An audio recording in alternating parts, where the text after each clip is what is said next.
morning class. Today we're going to be discussing what the book we've been reading, The Scarlet Letter. We're almost done with the book, so we're going to start discussing certain character motivations and how they influence the plot and theme of the book. Here I wrote our objective. Students will analyze how character behaviors and underlying motivations contribute to moral dilemmas that influence the plot and theme. This is what we're going to be focused on in today's class. But first, I want you guys to look at the vocabulary list, and if you don't know any of these words, I want you to pause the video, look them up, and understand what the words mean before we continue. So go ahead and pause and do that.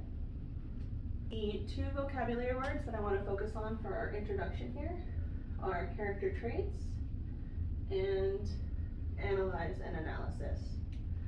So for character traits, what are character traits? They're what makes up a character, right? It defines the character, makes the character who they are, and establishes what they do throughout the book, right?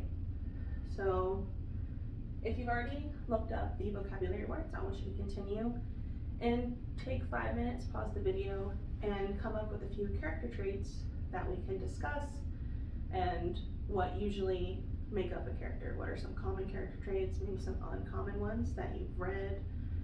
Okay, now that you've taken the 5 minutes to brainstorm your ideas of character traits, I went ahead and did the same thing, and these are what I listed. Some of the things I listed were like bossy, humble, they're friendly, intelligent, funny, imaginative, kind, are they serious? Not every character is going to have all these traits. That's what makes characters unique. It's what makes us unique. Some of us are funny, maybe some of us aren't funny. It just depends on who you are as a person. Not everybody in the Scarlet Letter has all of these traits, right? Like Chillingworth, he's our antagonist in the novel, and he's not very funny. He's not very friendly. He's serious. He's conniving. Certain things like that, which I didn't write on the board, which I should have. But let's take one of the characters from the Scarlet Letter. Let's do Pearl. Now, sticking with Pearl, she's not just a wild child because Nathaniel Hawthorne just decided to have a crazy character in the book. She serves a purpose. Now, her character traits are imaginative and determined. That's what makes Pearl who she is. She's not just crazy and they see her as a product of adultery and that's why she's crazy. No, she's crazy because she's a child. She has a lot of imagination. And these influence who she is as a character. Now, if she were to be demanding, it would shift her character into something else. But for most of the matter, she's not as demanding as she is imaginative and determined. Now, sticking with Pearl, with these two characteristics, does she have any underlying motivations? Does she want anything from the novel? So, her character's behavior, does she have any underlying motivations? Now, I want you guys to think about this. So pause the video for like a minute, and I want you to think, does Pearl have any motivations? Okay, now that you thought about it, I'm gonna help you guys with your thinking. So, what does Pearl want anything in the book? Most of all, she wants Dimmesdale to acknowledge her in front of her community and the town. She's seen as this product of adultery and she doesn't have a father at the moment. So we're gonna focus on what she wants, and she wants Dimmesdale to see her as her child and acknowledge her in public. Now, her character traits and how they relate to her motivations, and that motivation was to have Dimmesdale acknowledge her.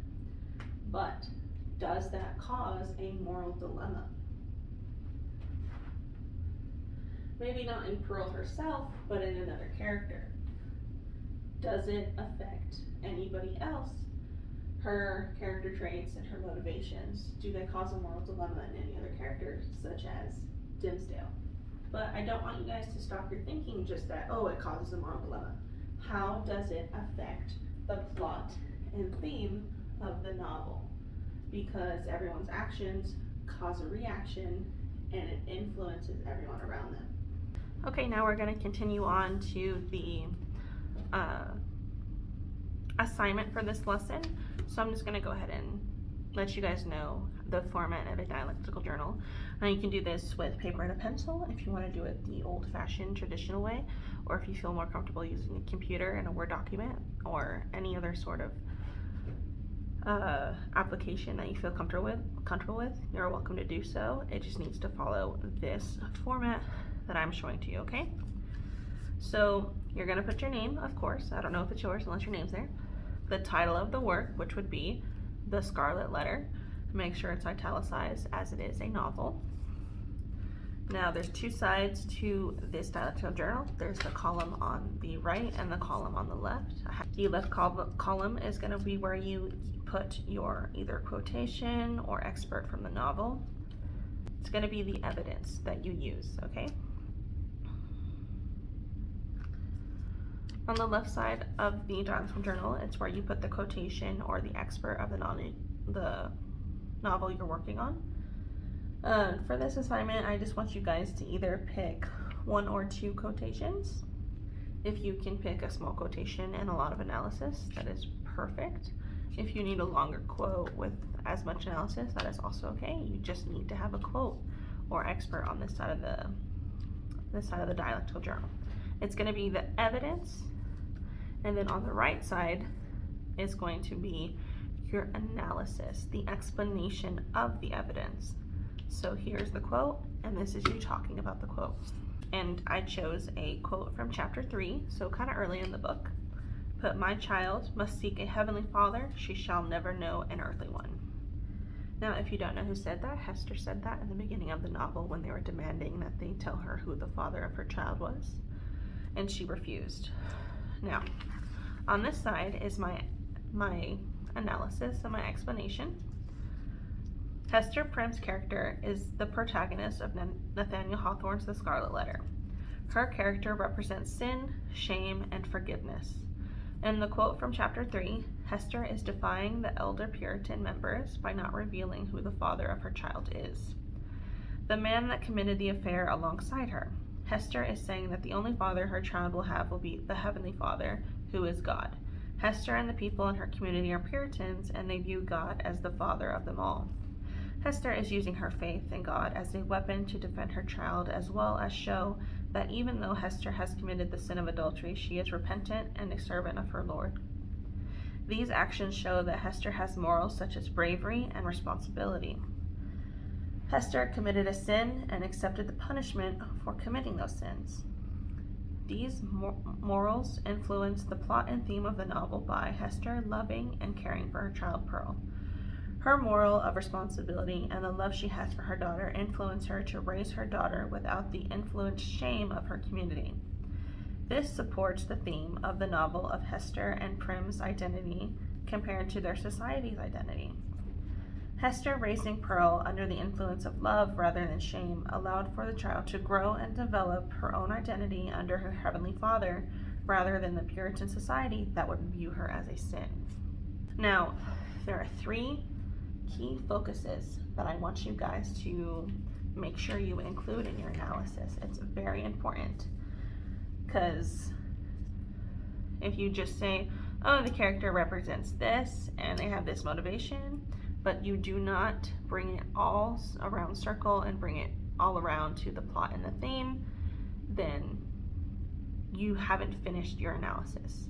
It's going to be a big so what? So what? What does that mean? So I went ahead and highlighted the 3 parts that I put here. The first part that I put, her character represents sin, shame, and forgiveness. It's characterization and representation. That is the first part. The second part is what I said, Hester is using her faith in God as a weapon to defend her child. Now, this is analysis of the quote and of Hester's character. Basically, what I want you to answer as you do your analysis is, why would the character say, think, or be described by this quote? How does this quote directly come to Hester and her personality? How does this quote affect her? Why would Hester say this quote in particular? Now, most of you are going to want to stop there, which is not correct. We're not done. you need to bring it full circle. How does the characterization and the characters' morals influence their actions? How does this affect the plot? So I want you guys to think of this question as so what? So what if Hester doesn't want to tell who her father's child is? So what? So I put, these morals influence the plot and theme of the novel by Hester loving and caring for her child Pearl. Her moral of responsibility and the love that she has for her daughter influence her to raise her daughter without the influenced shame of her community. This brings it full circle to the plot and theme. If you have the first part and the last part, you're still not done. You're missing the middle. You need to have the characterization and representation of the character you've chosen, the analysis of the quote and how it affects that character. Why did the character say this? Why does the character think this? Or why is the character being described by this quote, which is whatever quote you choose. And then bring it full circle. How does that quote and the underlying motivations that are involved with this quote affect the plot and theme of the novel? Now, if you guys are able, I want you to get in groups of either 2 or 3 and just brainstorm how we did with character traits. Brainstorm with your group members a certain character and their character traits and under any underlying motivation. So in my thing, I picked Hester to analyze, and I didn't pick a particularly long quote. I picked a simplistic quote, and then I did my analysis. Your quote can be a couple sentences or a paragraph. It doesn't have to be dialogue. I don't want you guys to think that it has to be dialogue. It can be any quote throughout the book as it's said by the narrator. I want you guys to pick 2 quotes to analyze and discuss it with your group members. You don't have to go ahead and do this. I just want you guys to brainstorm. You guys can use any sort of graphic organizer that you want to do your brainstorming. It's for you, it's not for me. So go ahead and do that either by yourself or if you want to with a partner to help influence you guys. Okay, once you have taken enough time to discuss with your partners, you're gonna go ahead and get started on your dialectical journal. As I said, you can use any sort of application that you want to complete this assignment, whether it be with your computer or with your pen and pencil. So just remember the 3 key components that you need to include in your dialectical journal: the characterization and representation, analysis of the quote and character, and how it relates to the plot and theme, which is to bring it full circle. You guys will be doing your dialectical journals individually and not with your partner. I want to see how you personally analyze the character and how well you are able to relate it back to the plot and theme of the novel. I know some of you have not completed your dialectical journal, and that's completely fine. You can go ahead and take the time after this course to complete that. As a conclusion to this lesson, I would just like you guys to either email me or send me a message on Teams the character you chose to analyze and a summary of the 3 main points of analysis. The summary does not have to be long. It can be 3 sentences. The 3 sentences for the 3 points.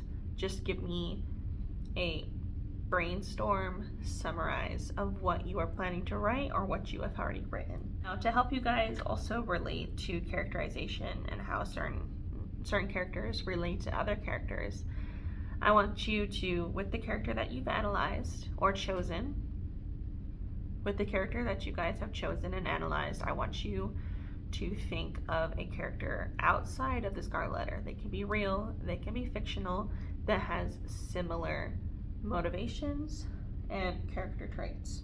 You guys can go ahead and email that to me at my email or through the Teams. All right, thank you guys very much. Bye.